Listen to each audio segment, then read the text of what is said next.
বিয়ের আগে কাজ না করা অগোছালো একটা মেয়ে কি করে সাংসারিক আর গোছানো একটা মেয়ে হয়ে যায়। বিয়ের পর সংসারের প্রত্যেকটা জিনিস একটি একটি করে নিজের হাতে গুছানো সংসার। প্রত্যেকটা মেয়ের স্বপ্ন তার ছোট্ট সংসারটাকে একটা দুটো করে জিনিস কিনে সুন্দর করে সাজানো গুছানো সংসার তো সবার কাছে ভালো। সংসারের প্রতিটি জিনিসের সাথে জড়িয়ে আছে একটি স্মৃতি, একটু মায়া, একটু মহাব্বত আর ভালোবাসা। সংসারের প্রতিটা জিনিস কেনার পেছনে একটা না একটা স্মৃতি থাকে। আসসালামু আলাইকুম ফ্রেন্ড, সবাই কেমন আছেন? আশা করি ভালো আছেন। আলহামদুলিল্লাহ আমরাও ভালো আছি। মেয়েদের জীবনের সবচেয়ে বড় স্বপ্ন হলো সাজানো গোছানো একটি সুন্দর সংসার। একটি রুম কিন্তু একদিনে ফার্নিচার দিয়ে সাজানো হয় না, একটা দুটো করে ফার্নিচার কিনে যে সাজানো হয়, এই প্রতিটা ফার্নিচারের মধ্যে থাকে একটা একটা করে স্বপ্ন।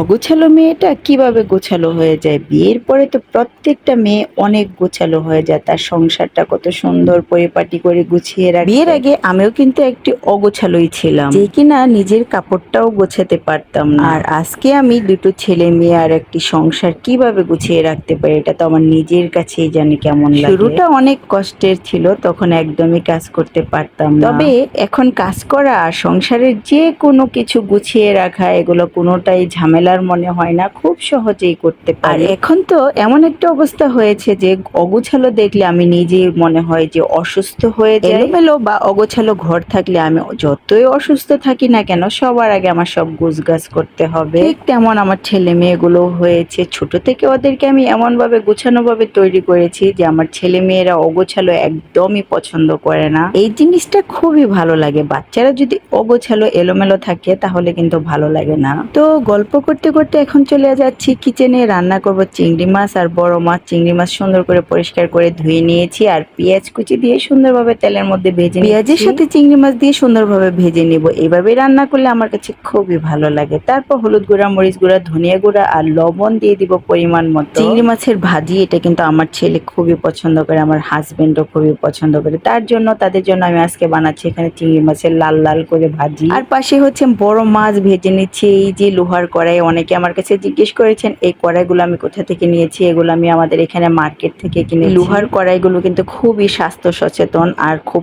আরামে খুব সহজেই রান্না করা যায়, যে কোনো কিছু রান্না করা যায় লোহার কড়াই। বড় মাছ ভেজে, বড় মাছের তেল ছিল, আমি কষানোর মধ্যে ওই তেলগুলো দিয়ে দিলাম। তারপরে এই যে মাছ ভাজিগুলো দিয়ে দিলাম। মাছটাও আগে আমি এই কড়াইতেই ভেজে নিয়েছি। মাছটা কিন্তু খুব সুন্দরভাবে ভাজা হয়েছে। চিংড়ি মাছের এই লাল লাল ভাজিটা খেতে কিন্তু খুবই মজা হয়, মানে মোচমোচে হয়ে একদম লাল লাল করে মচমচা করে ভাজি করা হয়েছে। বাচ্চাদের পছন্দের নান রুটি আর গ্রিল, এটা তো বাচ্চারা খুবই পছন্দ করে। আর আমার ছেলে মেয়ের খুবই পছন্দ নান রুটি আর গ্রিল, ওদের জন্য আনা হয়েছে। আর বাসায় মেহমান এসেছিল, মেহমানরা নিয়ে এসেছিল মিষ্টি। আর এগুলো হচ্ছে আমার গাছের লেবু। দেখেন তো কত সুন্দর আমার গাছের লেবুগুলো, ছোট বড় বড় লেবু। দুপুরবেলা ভাবলাম দুপুরের রোদে টক মিষ্টি আনারস খেয়ে নিয়ে, তারপর এখানে হচ্ছে আমি টক মিষ্টি আনারস কেটে নিয়েছি আর সাথে হচ্ছে লিচু, অনেকগুলো লিচু ছুলে নিয়েছি। লিচু দিয়ে লিচুর ভর্তা করব, লিচু মাখা। আমি এখানে একটা শুকনো মরিচ দিয়ে লিচু মাখা করে নিলাম। আমার রান্না কিন্তু কমপ্লিট। আর এদিকে হচ্ছে ডিম ভুনা করে নেব, তার জন্য ডিম ভেজে নিচ্ছি। আর এই তো আমার বাবার বাড়ি থেকে পাঠানো আম আর কাঁঠাল ছিল, আর এই যে আমগুলো ঢেলে নিচ্ছি। আম কাঁঠালের সিজনে তো বাবার বাড়ি থেকে সবার আম কাঁঠাল পাঠায়। কার কার বাবার বাড়ি থেকে আম কাঁঠাল পাঠানো হয়েছে অবশ্যই কমেন্টে জানাবেন। আবার দেখা হবে